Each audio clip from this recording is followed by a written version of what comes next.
अस्सलाम वालेकुम नाजरीन, आप देख रहे हैं न्यूज़ आई और मैं हूं इफ्तिखार शिराजी। पंजाब में जिस बात की तवक्को की जा रही थी वैसे ही हुआ। गुज़श्ता रोज़ रात गए गवर्नर पंजाब बलीगुर रहमान साहब ने असम्बली का इजलास तलब किया, गोया कि बुध के रोज़ 4 बजे, और वज़ीर आला पंजाब चौधरी परवेज़ इलाही साहब से कहा गया है कि वो 4 बजे जाके ऐवान में एतमाद का वोट लें, क्योंकि गवर्नर साहब को ये लगता है कि वो बादी नज़र में ऐवान का जो एतमाद है उसे खो चुके हैं। और इस दौरान वहाँ के अपोजिशन नून लीग और इत्तेहादी जमातों ने 100 अरकान के दस्तखत पर मुश्तमिल एक तहरीक अदम एतमाद भी जमा करा दी, न सिर्फ उनके ख़िलाफ़ बल्कि स्पीकर और डिप्टी स्पीकर के ख़िलाफ़ भी। लेकिन लगता नहीं है कि मामलात बड़ी आसानी से वहाँ पे हल हो जाएंगे। आज हमने देखा कि वहाँ पे स्पीकर पंजाब असम्बली सफ़्तान खान ने एक स्टेटमेंट में कहा कि गवर्नर ने जो इजलास बुलाया ये बिल्कुल गैर आइनी और गैर कानूनी, और इजलास जब जारी है इस दौरान गवर्नर को ये इख्तियार ही नहीं है कि वो एक और इजलास बुलाएँ और वज़ीर आला से एतमाद का वोट लेने के लिए कहें। और इंटरेस्टिंगली आज उन्होंने स्पीकर ने इस इजलास को जुमे के रोज़ गोया कि 23 दिसंबर की सुबह दोपहर 2 बजे तक मुलतवी कर दिया है। अब देखना ये है कि कल का इजलास पंजाब असम्बली की इमारत में होता है या फिर ऐवान इकबाल में बुलाया जाता है, और क्या चौधरी परवेज़ इलाही साहब एतमाद का वोट लेने के लिए वहाँ पे जाते भी हैं कि नहीं, और कहीं ऐसा तो नहीं है कि मामला कहीं फिर अदालतों की तरफ जाएगा और अदालतों में ही जाके इस मामले को हल करना पड़ेगा।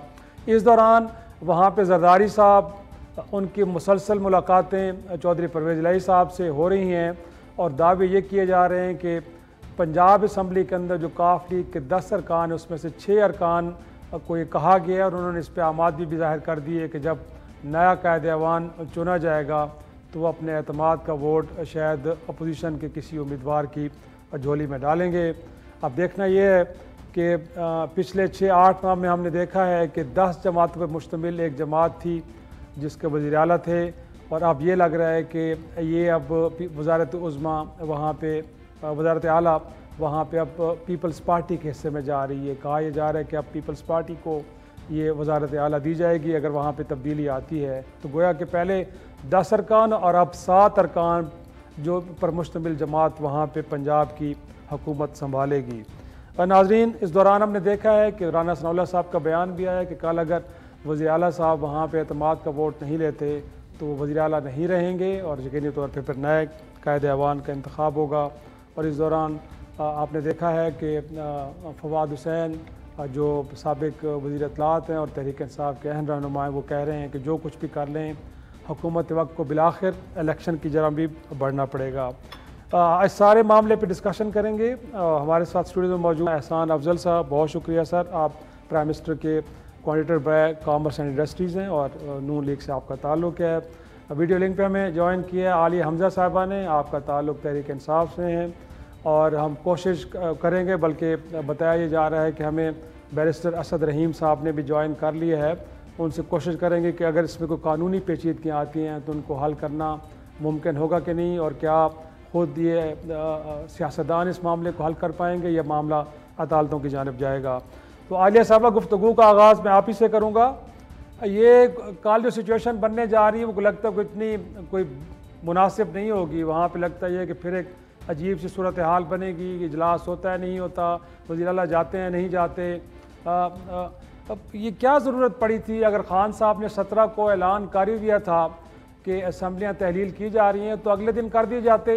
ये जो आपने नून लीग और दीगर उनके इत्तेहादियों को इतना वक्त दिया है, गोया कि आपका भी दिल था कि वहाँ पे कुछ ऐसा तमाशा हो और उसके बाद ही चीज़ें सेटल हों। Thank you. सबसे पहले तो मैं ये कहूँगी कि इन्हें ना इमरान खान की अभी तक समझ आ नहीं रही है, और इसका रीज़न सारा ये है कि जिस तरह से एक्सपोज हो रहे हैं ना ये अवाम के सामने, कि आपने देखा है बचपन में जो रोंदू बच्चे होते थे, कोई खेल खेल रहे होते थे ना, जैसे क्रिकेट खेल रहे होते थे, रोंदू बच्चे जब हारने लगते थे ना वो क्या करते थे, कभी विकटें उठाकर भाग जाते थे, कभी बैट फेंक देते थे, कभी बॉल उठाकर कहीं दूर फेंक देते थे, कभी होता था तो वो उसी को जहाँ पर खेल रहे होते थे वहीं कोई ईंटें पत्थर शत्थर कर देते थे। ये इस वक्त ना पीडीएम की 14 जमातों का इस वक्त ये हाल है। इस वक्त कभी ये विक्टिम उठाकर भाग जाते हैं, कभी ये इस्लामाबाद के बल्दियाती इंतखाबात में यूनियन काउंसिल्स ऐड करने की कोशिश करके इलेक्शन से भागने शुरू कर देते हैं, कभी ये कराची में कोई बल्दियाती इंतखाबात का बहाना बना देते हैं, कभी यहाँ पर जब हम इलेक्शन तारीखों पे तारीख दे रहे हैं, आप लोग भी तारीखों पे तारीख दे रहे हैं, जो काम करना है 26 नवंबर से आज हम 20 दिसंबर में बैठे कर डालते। मैं यही तो आपको बता रही हूँ। इमरान खान साहब ना एक स्टेटमेंट का मुजाहिरा कर रहे थे। इमरान खान साहब एक ऐसे लीडर का मुजाहिरा कर रहे थे कि जिसको अवाम के पैसे की, अवाम की फिक्र ज्यादा थी। उन्हें यह पता था, वो ये कहते थे कि 66% इलेक्शन जो करवाना है मुल्क में, 100% मुल्क में इलेक्शन करा लो। जो 22 अरब आपने 2 दफा खर्च करना है, 50 अरब हो जाएगा वो कल को, जब आप 66% पर आज इलेक्शन कराएंगे और 100% पर बाकी 40% पर आप 6 महीने बाद इलेक्शन कराएंगे। वो तो इस चीज का इनको मौका दे रहे थे कि शायद ये लोग इस चीज को समझ जाएं कि मुल्क की जरूरत इस वक्त क्या है। लेकिन मैंने जैसे आपको बताया ना, ये जमूर से भागते हैं, ये अवाम से भागते हैं, ये इलेक्शन के नाम से भागते हैं। तो आपने इनकी हालत नहीं देखी है कि पहली दफा ऐसा हो रहा है कि इमरान खान साहब ये कह रहे हैं मैंने असेंबलियां तोड़नी, ये कह रहे हैं नहीं नहीं नहीं नहीं नहीं, ना असेंबलियां टूटेंगी, इलेक्शन नहीं होना, चाहे जो मर्जी कर ले। अब आ जाए ये जो अभी ये बात कर रहे थे, काश के लैंग्वेज ऑफ द आर्टिकल 130 का 7 क्लॉज ये पढ़ लेते तो इन्हें पता ये चल जाता कि गवर्नर जरूर बुला सकता है, गवर्नर जरूर वोट ऑफ कॉन्फिडेंस का कह सकता है सीएम से, लेकिन जब जिस वक्त सेशन हो रहा हो तो ऐसा कोई काम नहीं कर सकता। और फिर आर्टिकल जो 3 है, rule 3 of rules of procedure of the provincial assembly of Punjab 1997, वो बाकायदा बताता है कि सेशन समन करने का क्या तरीका है। असल में ना जिन लोगों की आइन की किताब वो अता तारड़ साहब बताते हो ना कि आइन की किताब क्या है, उनको आइन ऐसा ही समझ में आता है। जो फ्लैटीज में जाकर लेते हो ना वजीर आला का हल्फ या वजीर आला की वोटिंग कराते हो और बाद में ऐवाने इकबाल में जाकर बजट का सेशन करते हो ना, वो कुछ भी कर सकते हैं, वो आइन को भी तोड़ सकते हैं। देखिए मेरी बात सुनिए, मैं आपको सिर्फ इतना बता दूं, इमरान खान इनको रुला भी रहा है, इमरान खान इनको घसीट भी रहा है और इमरान खान इनको तहरीके अदम एतमाद के ऊपर भी हराएगा। अदम एतमाद, हम वोट ऑफ कॉन्फिडेंस में भी हमारे लोग पूरे अदम एतमाद भी हराएंगे और असेंबलियां भी तोड़ेंगे और इलेक्शन में घसीट के लेकर जाएंगे। लेकिन मेरी बात सुने, कल का जो फैसला है वो स्पीकर साहब करेंगे और जो वो सारा कुछ कन्वे हो जाएगा, लेकिन हम कहीं पर पीछे नहीं हटेंगे इनकी तरह। देखिए जी, उन्होंने जो भी किया है उन्होंने रूल्स और प्रोसीजर को मद्देनजर रखते हुए किया है और उन्हीं रूल्स ऑफ प्रोसीजर का मैंने आपको बता दिया है कि ये 130 का 7 पढ़ ले और रूल्स ऑफ 3 कर ले। उन्होंने तो क्लॉजेस भी कुछ कोट कर दी हैं। तो सर ये तो लगता है कि पंजाब 10 करोड़ का सूबा, अजीब सी सूरत हाल वहाँ पे पैदा कर दी गई है। बिस्मिल्लाहिर्रहमानिर्रहीम। सबसे पहले तो अवाम के पैसे की बात आलिया बीबी ने की, तो वो जब हेलीकॉप्टर को टैक्सी की तरह इस्तेमाल कर रहे थे तब अवाम के पैसे का इनको ख्याल नहीं आया इमरान खान साहब को। फिर 2.5 करोड़ की पंजाब की सिक्योरिटी एंजॉय कर रहे हैं, महीने का खर्चा है। फिर KPK की सिक्योरिटी अलहदा एंजॉय कर रहे हैं। उसके अलावा चंदे के पैसे जो फिलाई कामों के लिए आते हैं उसके ऊपर जब वो सियासत करते हैं इनको अवाम के पैसे का ख्याल नहीं आता है। बड़ी लंबी फहरिस्त है लेकिन इसको छोड़ दें। उसके साथ साथ देखें, एक आदमी पूरी पाकिस्तान की तारीख में आइन शिकन डिक्लेयर हुआ, वो इमरान खान और उसकी हुकूमत डिक्लेयर हुई जब उन्होंने नो कॉन्फिडेंस को, आईनी तरीका था ना, ये विकटें उठा के भागने की बात कर रही थी तो वो तब विकटें उठाई थी इन्होंने जब नो कॉन्फिडेंस को इन्होंने रद्द किया स्पीकर के थ्रू और फिर इनको सुप्रीम कोर्ट ऑफ पाकिस्तान ने आइन चिकन डिक्लेयर करा है। तो कम अज कम ये हमें ये ताने ना दें, ये अपनी गिरबान में जान के देखेंगे तो ये खुद बल्कि यानी कि विकटें उठा के ये भाग गए।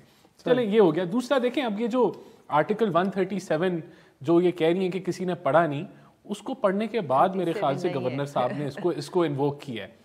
आर्टिकल 137 जो है जिस चीज के तहत इन्वोक किया गया उसके अंदर इनके अपने चीफ मिनिस्टर कहते हैं 99% जो पार्टी मेंबर वो नहीं चाहते तो भी डिसॉल्व क्यों कर रहे हैं? फिर तो ये जबरदस्ती कर रहे हैं ना अपने लोगों के। फिर इनकी अपनी जो स्पोक्स पर्सन है PTI की, उसको कहते हैं कि ये जो है अपनी औकात में रहें। फिर अपने जो काबीना के मेंबर हैं उसको उन्होंने कहा गेट आउट, ये उनके अपने अल्फाज है ना जी। फिर इन्होंने अपने अल्फाज नेशनल टीवी पे इन्होंने कहा कि एहसान फरामोश है इमरान खान।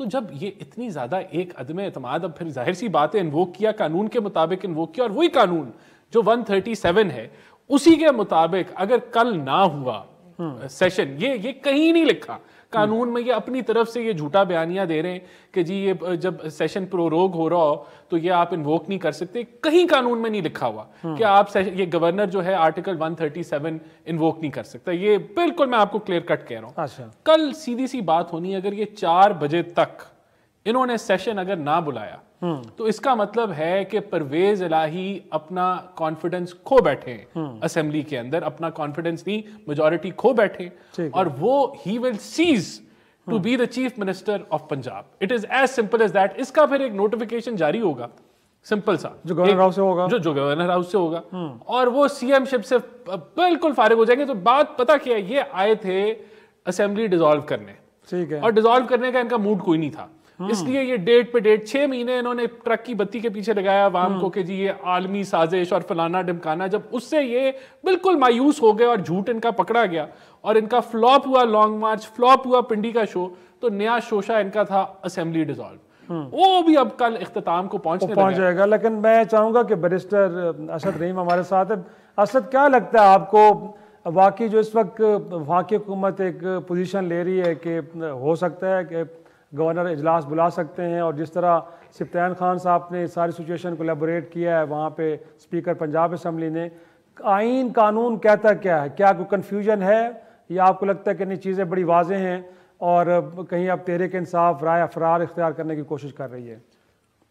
जी बहुत शुक्रिया शराजी साहब। मुझे खुशी है कि पाकिस्तान तहरीक इंसाफ और मुस्लिम लीग नवाज़ के दोनों के जो सीनियर रहनुमा हैं वो आइन का हवाला दे रहे हैं, और खसूसी तौर पे आर्टिकल 130 सब आर्टिकल 7 का हवाला दे रहे हैं। ये जो मामला है ये इतना ज़्यादा स्ट्रेट फॉरवर्ड नहीं है। एहसान साहब दुरुस्त कह रहे हैं कि आर्टिकल 137 में ये कहीं नहीं लिखा हुआ कि समन नहीं किया जा सकता, लेकिन इसके 2-3 जाविये हैं। जो पहला जाविया है वो ये है कि उसमें वाज़े तौर पे लिखा हुआ है कि गवर्नर साहब अपने इख्तियारात नहीं एक्सरसाइज करेंगे जब तक उनको ये तसल्ली नहीं है, लफ्ज़ जो इस्तेमाल हुआ है वो है सेटिस्फाइड, कि वज़ीर आला साहब अपनी जो एतमाद जो है असेंबली की वो खो बैठे हैं कि नहीं खो बैठे। इस पे जमाली साहब की बलोचिस्तान असेंबली का भी केस है, कदीर चौधरी साहब की जजमेंट है कि गवर्नर साहब की नीयत को सामने रखा जाता है कि क्या ये कोई उस तरह की तसल्ली बख्श कारकर्दगी थी कि नहीं थी। ये पहली चीज़ है। जो दूसरी चीज़ है वो वाकई में प्रोसीजरल है कि अगर एक असेंबली का सेशन पहले से ही बरकरार है तो आपको फिर उसको सेपरेटली समन करना होगा। जो इससे हट के जो मजीद स्ट्रेट फॉरवर्ड है वो है वोट ऑफ नो कॉन्फिडेंस, जो कि उसका मुतजाद है। उसमें हमने देखा वजीर आजम साबिक वजीर आजम इमरान खान साहब के हवाले से ये जो सारा एक तजर्बा था मार्च का, कि उसमें स्पीकर साहब को सेशन बुलाना होता है, उधर एक टाइमर चल रहा होता है after a certain period of days, जिसमें अगर उस तरह की रेजोल्यूशन असेंबली तक पहुंच जाती है तो after certain point of days जो स्पीकर साहब हैं उनको vote of no confidence call करना होता है, और वो किसी प्रोसीजरल एस्पेक्ट के पीछे छुप नहीं सकते, जो कि अदालत उज़्मा का फैसला भी है। तो इसमें हमने दोनों जावियों को देखना होगा। यकीनन ये दोनों जाविये देखने। अब देखना ये है कि क्या इस पे सियासत मुत्तफिक होती है, ये मामला फिर अदालत की जानिब जाएगा। छोटा सा ब्रेक के बाद गुफ्तगू को आगे बढ़ाएंगे। आलिया साहब आप ही की तरफ आऊँगा। कल के लिए स्ट्रैटेजी है क्या? क्या अब वज़ीर आला साहब जा रहे हैं एतमाद का वोट देने के लिए या कुछ अदरवाइज़? क्योंकि जो स्पीकर साहब की आज के अहकामात हैं वो तो ये कह रहे हैं कि जुमे तक अब इजलास को मुलतवी कर दिया गया है, तो जुमे तक तो इजलास होगा नहीं उनके हिसाब से। अच्छा, अब सबसे पहले तो ना मैं 2-4 बातों का जवाब दे दूँ। जैसे अभी बैरिस्टर साहब ने भी बड़ा कैटेगोरिकली चीज़ों को क्लियर किया है। मुझे सिर्फ इतना बता दें कि गवर्नर साहब का ओपिनियन तो किस चीज़ के ऊपर था? ये तो उन्होंने एक ओपिनियन बना लिया, एक अजम्पशन, स्पेकुलेशन, कोई इररेलेवेंट इंसिडेंट हो गए और उनकी बेसिस पर उन्होंने कह दिया कि जी सीएम को वोट ऑफ कॉन्फिडेंस लेना चाहिए इसलिए कि he has lost the majority. मुझे ये बता दें, इस तरह तो सदर को 50 50 दफ़ा शहबाज शरीफ साहब से वोट ऑफ कॉन्फिडेंस ले लेना चाहिए था, क्योंकि कभी तो बोतानी साहब ऑन द फ्लोर आकर स्टेटमेंट दे देते हैं, कभी खालिद मक्सी साहब की कोई स्टेटमेंट आ जाती है। अभी 2-3 दिन पहले की बात है कि यहाँ पर इनके इत्तेहादी JUIF इनसे नाराज थे। नहीं, सिर्फ एक सेकेंड, JUIF इससे नाराज थे हियर एंड से पर, अजम्पशंस पर, स्पेकुलेशन पर, जिस तरह की बातें उन्होंने लिखी हुई हैं उस पर वोट ऑफ नो कॉन्फिडेंस नहीं आता। अब रेकोडिक के मसले के ऊपर, इनके जो एक सीट के ऊपर इनकी पूरी की पूरी पार्टी की हुकूमत खड़ी हुई है, उसके ऊपर तो 10 बार बयान आ चुका है। कभी JUIF कह रही है कि रेकोडिक की वजह से हम आप बिल पर आपसे अलग हो जाएंगे, BNP कह रही है हम आपसे अलग हो जाएंगे, बोतानी साहब कह रहे हैं कि आप हमें तरक्याती फंड नहीं देते, खालिद मक्सी साहब कहते हैं कि जी आपसे मिलने के लिए हमें सेक्टर कमांडर को बुलाना पड़ता है। तो ये वोट ऑफ नो कॉन्फिडेंस या वोट ऑफ कॉन्फिडेंस का ये तरीका नहीं होता। और वोट ऑफ नो कॉन्फिडेंस की जो बात हो रही है उसमें 186 मेंबर इन्होंने पूरे करने हैं। और जब से सुप्रीम कोर्ट की जो आई है डिफेक्शन क्लॉज जो लगी है, जिससे पहले 20 लोग जो है डिफेक्शन क्लॉज के ऊपर वहां पर बाई इलेक्शन अनाउंस हुआ था जिसमें ये बुरी तरह से हारे थे, तो उसके बाद मेरा तो नहीं ख्याल कि यहाँ पर कोई PTI का जो मेंबर है वो इस वक्त उस डिफेक्शन कर सकता है या वो पार्टी लाइन के अगेंस्ट जा सकता है। दो चीज़ों को मैं क्लियर कर दूं। उसके बाद आ जाए, इन्होंने जो हमारे ऊपर बड़े एलिगेशन लगाए जी हेलीकॉप्टर का, तो मुझे याद आ गया जिनके सिरी पाए, जिनकी निहारियां हेलीकॉप्टर पर जाती हों, जिनको फूलों की पत्तियां हेलीकॉप्टर से फेंकी जाती हों, जिनके लीडरान के ऊपर, वो किसी को हेलीकॉप्टर का ताना कैसे दे सकते हैं? फिर आ जाए 5 करोड़ महाना, इन्होंने 5 करोड़ इन्होंने कहा जी सालाना सिक्योरिटी का। यहाँ तो 5 करोड़ महाना सिक्योरिटी आती थी जाती उम्रा के ऊपर, जो है जहां पर देखिए वो अब ये आप जो मर्जी बोलते रहे, इनको भी पता है नहीं कि आज सारों का भी आप मिला लें तो तब भी आपके लीडरान का हम मुकाबला नहीं कर सकते जो 3 अरब जाकर टिप में भी दे देते हो। और उसके बाद इन्होंने जो जितनी बातें ये की हैं, मुझे एक बात बता दें, कौन इलेक्शन से भाग रहा है? हम इलेक्शन से भाग रहे हैं ये इलेक्शन से भाग रहे हैं? इस मुल्क के जो हालात हो गए हैं ना, इस मुल्क में कुछ अरसे के बाद गाड़ियां 3 दिन के लिए जाया करेंगी, 3 दिन के लिए घरों में खड़ी हुआ करेंगी, बिजली कुछ वक्त के लिए आया करेगी, कुछ वक्त के लिए जाया करेगी, क्योंकि आज की खबर है कि बिजली का यूनिट और सनती बिजली का यूनिट ये 70 रुपए से ऊपर का लेकर जा रहे हैं और आम आदमी का यूनिट तो ये 90 से भी ऊपर का लेकर जा रहे हैं। डॉलर इनके पास है नहीं कि ये अवाम को अदरक लहसुन प्याज दे सके, दालें दे सके, पेट्रोल दे सके। बिजली गैस कैसे सस्ती हो जाएगी? मेरी एक बात मुल्क के अंदर सरमायाकारी कैसे अचानक आना शुरू हो जाएगी? इस मुल्क की एक्सपोर्ट अचानक कैसे बढ़ना शुरू हो जाएंगी? गोया कि इलेक्शन के साथ इन सब चीजों को लिंक करना लोगों को इस लॉजिक की भी तो समझ नहीं आ रही कि आप क्या कह रहे हैं। देखिए मैं एक बात बता दूं, लोगों को इस लॉजिक की बिल्कुल समझ में आ रही होती है। इसलिए समझ में आ रही होती है कि अगर जो बाहर के ममालिक हैं, जैसे सऊदिया हो गया, चाइना हो गया, कतर हो गया, UAE हो गया, आपके जितने दोस्त ममालिक हैं, वो आप पर ट्रस्ट तभी करेंगे कि उन्हें पता हो इस हुकूमत ने बरकरार रहना है, ये 5 साल का मैंडेट लेकर आई है, ये अवाम का मैंडेट लेकर आई है। ऐसी हुकूमत ना हो जो कब्जा करके बैठी हो, जिसके आज जाने का कितनी हुई आलिया साहब? देखिए मैं तो अभी सरमायाकारी की, आप अभी हमारी सरमायाकारी तो बहुत ज्यादा हुई है, इनकी तो अभी 35% कम हुई है। ये जो एक्सपोर्ट हम छोड़ के गए थे महीने की $3.1 बिलियन पर, 2.1 पर ये लोग ले आए हैं। जो हम IT एक्सपोर्ट और टेक्सटाइल्स की एक्सपोर्ट छोड़कर गए थे, ये कहां पर उनको लेकर आए हैं? क्या ये हाल था कि इंडस्ट्रीज जो है वो वहां पर लेबर कम हो जाती थी? आज इंडस्ट्रीज एक शिफ्ट चला रही हैं। सुबह की खबर थी इंडस ने अपना प्लांट 10 दिन के लिए बंद कर दिया है, डॉलर्स अपने प्लांट्स को बंद कर है, 15 लाख लोग बेरोजगार हो गए टेक्सटाइल सेक्टर के अंदर, 2 लाख लोग IT सेक्टर से बेरोजगार बैठे हुए। कौन सी बातें हो रही हैं? ये इसी मुल्क में सिर्फ इन 8 महीनों के अंदर हुआ है। और इन 8 महीनों के अंदर जो लूटमार इस मुल्क के अंदर हुई है, $12 अरब। मैं तो नहीं कह रही, इशफाक हसन साहब कह रहे हैं कि ये लोग डबो गए हैं। $4 अरब रिमिटेंसेस ले लें, एक्सपोर्ट ले लें, रोशन डिजिटल अकाउंट ले लें, उसके अंदर ये कम कर गए। 1100 अरब ये लोग अपने माल पर आते हैं। ये किस तरह की ये बातें करते हैं आकर, और फिर ये इलेक्शन में भागते हैं। मैं चाहूंगा कि जो बातें आपने की, एक तो वो इनके सामने रखें, दूसरा सर आपके पास वहां पे नंबर्स तो है नहीं, 180 का आपके पास अगर मैक्सिमम नंबर भी है तो आप अगला वज़ीर आला तो मुंतखब नहीं करा सकते। सुप्रीम कोर्ट की जजमेंट आपके सामने है, जो फ्लोर क्रॉसिंग करेगा उसके ऊपर डिफेक्शन क्लॉज लगेगी, वो नाअहल हो जाएगा। तो 10 करोड़ के सूबे में एक इंतजामी बहरान बर्पा करने जा रहे हैं सर।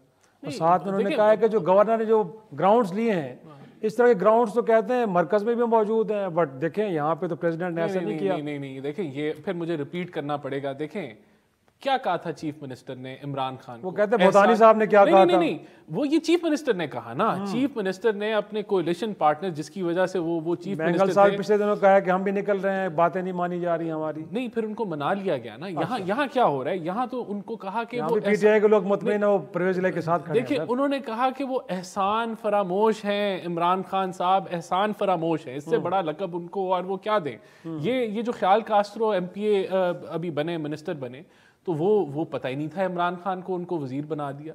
फिर दो ये पता नहीं था कि मैं प्राइम मिनिस्टर बन चुका हूं, उनको उनकी मैसेज बताती हैं कि आप प्राइम मिनिस्टर हैं, किसी मामले पर एक्शन ले। तो बस तो ये तो हो जाता है। दो MPAs ने रिजाइन कर दिया काबीना से मेरे ख्याल से। फिर एक देखें ये सारे जो मामलात हैं ये कोई मजाक नहीं है। खुद कहा कि 99% डिसॉल्व नहीं करना चाहते। इससे बड़ी स्टेटमेंट क्या हो सकती है कि वो कह रहे हैं कि पूरी असेंबली में कोई मेंबर डिसॉल्व नहीं करना चाहता, लेकिन हमारे से असेंबलियां डिसॉल्व कराई जा रही हैं। तो ये और तो फिर ये डेफिनेटली ये जो एक क्लैश बन गया है, उसके अंदर हम समझते हैं कि CM साहब के पास एतमाद, गवर्नर साहब समझते हैं कि एतमाद नहीं वो गेन करते मेजॉरिटी का। तो अगर एतमाद ये गेन करते हैं, कल वोट कराएं, अपने बंदे पूरे करें और फिर असेंबलियां डिसॉल्व कर ले। बड़ा आसान हाल है ना। लेकिन ये नहीं कर रहे, ये उससे फरागत हासिल कर रहे हैं क्योंकि इनको पता है कि एतमाद नहीं गेन करते, वरना तो कल ये असेंबली बुलाते और अपना वोट ले लेते। एक तो ये हो गया।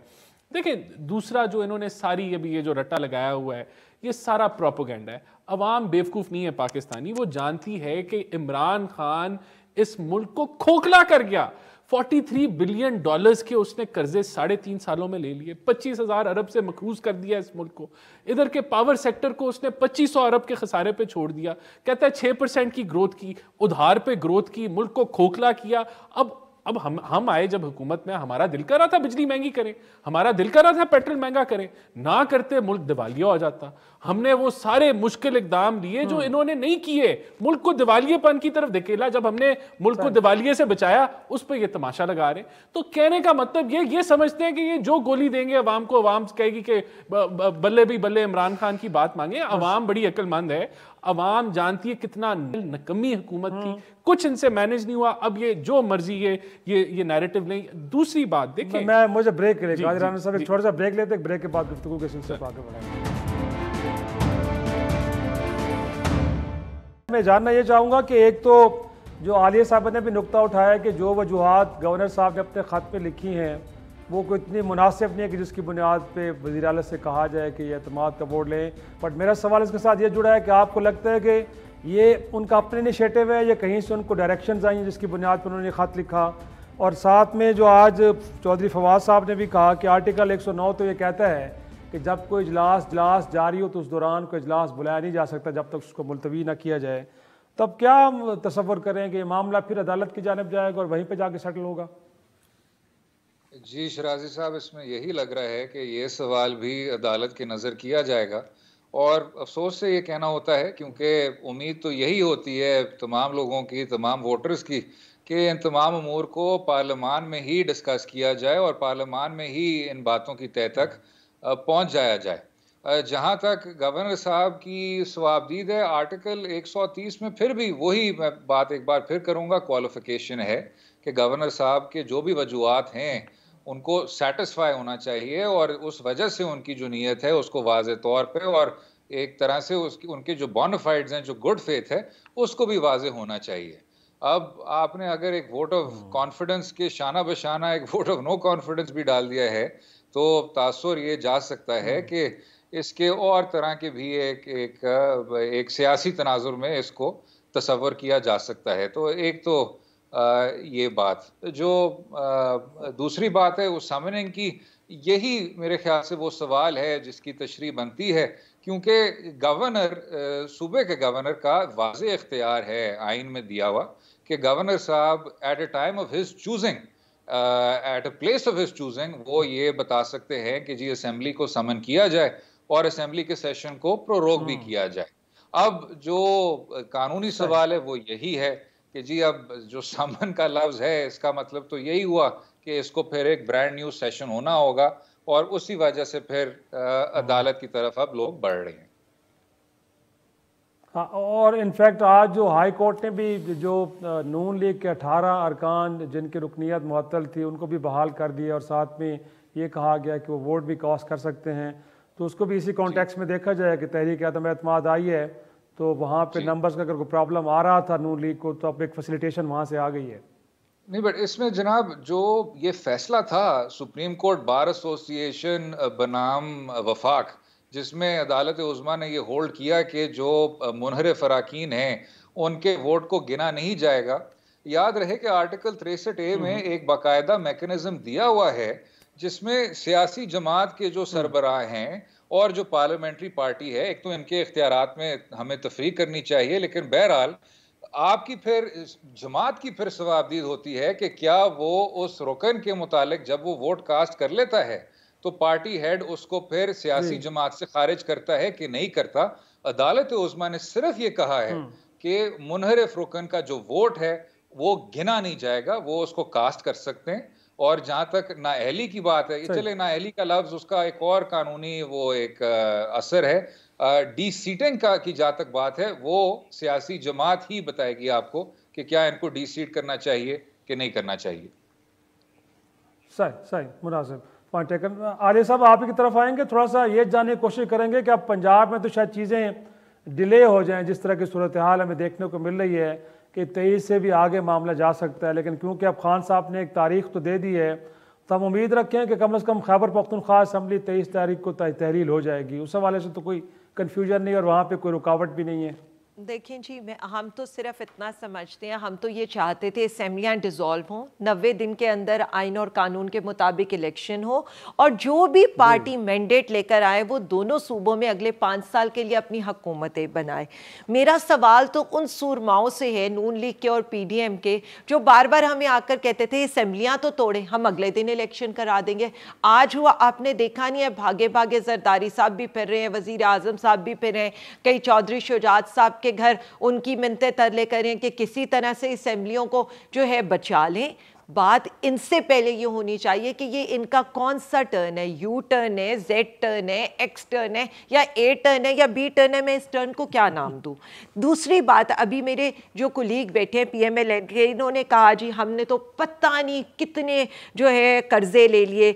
ज़रा मैं उसकी भी डिटेल इनको बता दूं। इनके आखिरी 3 सालों में ना, जो 2013 से 2018 के आखिरी 3 साल थे, क्योंकि ज़ाहिर है हमने भी 3 साल हुकूमत की है, इन्होंने तकरीबन 46% पाकिस्तान के बैरूनी कर्जों में इजाफा किया और पाकिस्तान को जो है ना वो इन्होंने कर्जों में बिल्कुल धकेल दिया। जब PTI की हुकूमत आई ना तो हमने अपने दौर के अंदर बैरूनी कर्जों में 35% इजाफा किया और उसकी वजह यह थी कि हमने इनका छोड़ा हुआ कर्जा भी देना था, हमारे पास बदतरीन करंट अकाउंट डेफिसिट भी था, हमारे पास ज़र मुबादला के ज़खायर भी कम थे, हमने उनके सूद की अदायगी भी करनी थी, कोविड का चैलेंज भी था और दुनिया का वर्स्ट साइकिल आया हुआ था, ये जो महंगाई का साइकिल था। उसके बावजूद हमने उसके साथ हर तरह का रिलीफ दिया, सेहत कार्ड, लंगर खाने, पनाहगाहें, कामयाब जवान प्रोग्राम, किसान को रिलीफ दिया, ताजिर को रिलीफ दिया, टेक्सटाइल सेक्टर को रिलीफ दिया, IT शोबे को रिलीफ दिया। मुझे ये बता दें, जो ये लोग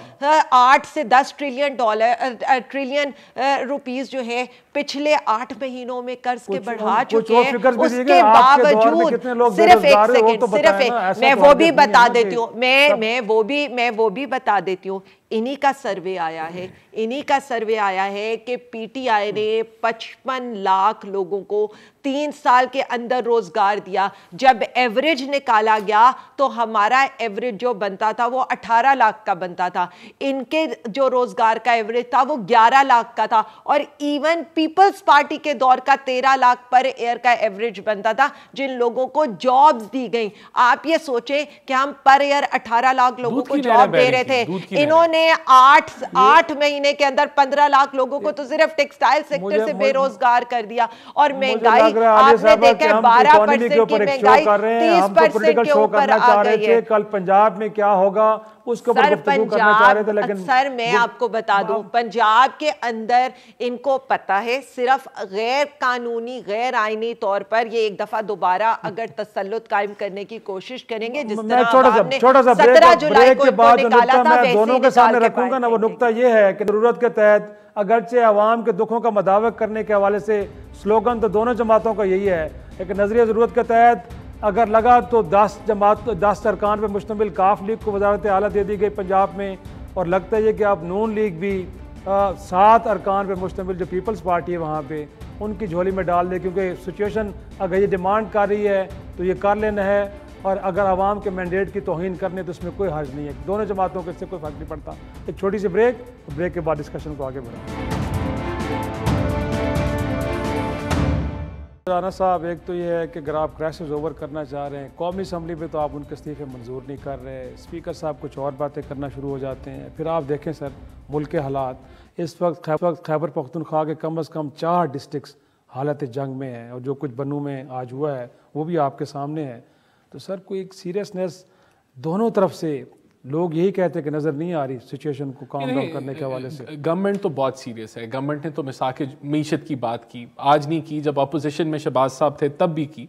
बदकिस्मती से एक आदमी जो है वो कहता है कि मैं दहशतगर्दों से बात कर लूँगा, मैं अलहदगी पसंद से बात कर लूँगा, इन चोरों से बात नहीं करूँगा। और फिर बात करना चाहते हैं तो उन्होंने कंडीशनैलिटी रखी हुई है कि तहरीक अनाउंस करो और फिर हम बात करेंगे। तो ऐसे नहीं होता। देखें जो ये KPK का मसला है, इसके अंदर देखें मैं ये बहुत सीरियस मसला है। इसको जो है जो नेशनल सिक्योरिटी के अदारे हैं उनकी भी जिम्मेदारी है, इंटीरियर मिनिस्ट्री की भी जिम्मेदारी है। उसके साथ साथ देखें जो CTD है वो उसकी बहुत ज़्यादा जिम्मेदारी है। मैं आपको कुछ हकायक आपके पास रखना चाहता हूँ। देखें एक SSP है जो एक्टिंग DIG है CTD का, पंजाब में 4-5 हैं, तो यानी कि ये बहुत बड़ा एक फ़र्क है। इसी तरह जो इनके जो रिवॉर्ड फंड या जो SS फंड जिसको कहते हैं, उसमें 300 मिलियन पंजाब में है, 25 मिलियन इन्होंने रखा हुआ है CTD में। बहुत बड़ा फ़र्क है। 70% सैलरी कम है CTD अफसरान की KPK में कंपैरिजन जो सेक्रेटरी के लोग होते हैं या उसी लेवल के।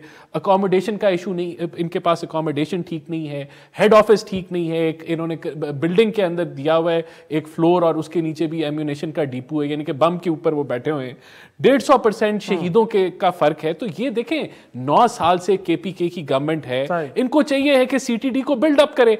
आज तक ट्रेनिंग के लिए पंजाब में जाते हैं। हमारी पंजाब में हुकूमत थी, हमने CTD को इक्विप किया। लेकिन इसके साथ साथ मैं समझता हूँ सबकी जिम्मेदारी है यहाँ ये जो लड़ाई झगड़े हैं ये खत्म करके हमें बैठना चाहिए, नेशनल कंसेंसस करना चाहिए इन चीजों के ऊपर और अपने अदारों को बिल्ड करें। 9 साल से KPK में ये बैठे हुए हैं, क्या कर रहे हैं? आलिया साहब 10वां साल जा रहा है, बल्कि 9 साल का 10वां साल जा रहा है, तो कम से कम वहाँ पे जो आपकी तरजीहात हैं वो तो लगता है कि दुरुस्त नहीं है। अच्छा, मुझे एक बात तो समझ में आती नहीं है कि यहाँ पर यानी बॉर्डर्स की सिक्योरिटी करना भी PTI की हुकूमत की जिम्मेदारी हो गई है। ये तो काउंटर टेररिज्म, देखिए मैं एक बात बता दूं, मुराद सईद साहब बार बार इस चीज़ पर बताते रहे और मुराद सईद साहब का मजाक उड़ाया जाता रहा। यहाँ पर आप ये देख लें कि हम एक वक्त था जब हम अफगान पीस टॉक की रिजीम चेंज ऑपरेशन से पहले हम उसको लीड कर रहे थे। आज हालात ये हैं कि पूरी बाढ़ उखाड़ी जा चुकी है, वहाँ से चमन तक गोले आ रहे हैं अफगान तालिबान की तरफ से, बाकी बन्नू कैंट तक हमारा सेफ नहीं है, वहाँ तक टेररिस्ट आ गए। इल्ज़ाम बाजी की बजाय अगर ये देखा जाए कि इस वक्त हमारे बॉर्डर्स की सिचुएशन क्या है, हमें किस तरह से अपने अवाम को महफूज करना है, लेकिन हम जो यहाँ पर देख रहे हैं, हम ये देख रहे हैं कि बजाय इसके कि इन चीज़ों के ऊपर, अवाम के रिलीफ के ऊपर, बॉर्डर सिक्योरिटीज के ऊपर सारा मलबा ये डालने की कोशिश की जाती है। जी प्रोविंशियल हुकूमतें, हम कभी भी ये नहीं कहते, हम सिर्फ ये कहते हैं कि जो सवात के अंदर जिस तरह से लोग निकले थे और लोगों ने आप लोगों को बताया था कि यहाँ पर जो प्रॉब्लम्स आ रहे हैं, मुराद से चीखता चलाता रहा था, तो उस पर राना सनाउल्लाह का क्या बयान आता था। और मैं टेररिज्म पे एक्स्ट्रा फंड मिलते हैं, ये CTD पे लगाते नहीं है। कौमी जिम्मेदारी और इसमें कोई शक नहीं कि मुल्क की सलामती अगर खतरे में हो तो तमाम जमातों को मिल के इकट्ठे बैठ के फैसले करने चाहिए। और अगर आज वफाकी काबीना ने एनर्जी के बचाव के लिए भी एक पॉलिसी दी है, लेकिन इस मुल्क की सबसे बड़ी काबीना को लेके अगर प्राइम मिनिस्टर इस तरह के ऐलानात करेंगे तो लोग इस बात को डाइजेस्ट कर पाएंगे। मेरे ख्याल में ये भी हुकूमत वक्त को ज़रूर सोचना चाहिए। आज का शो ये ख़त्म करते हैं, इजाज़त दीजिए, खुदा हाफ़िज़।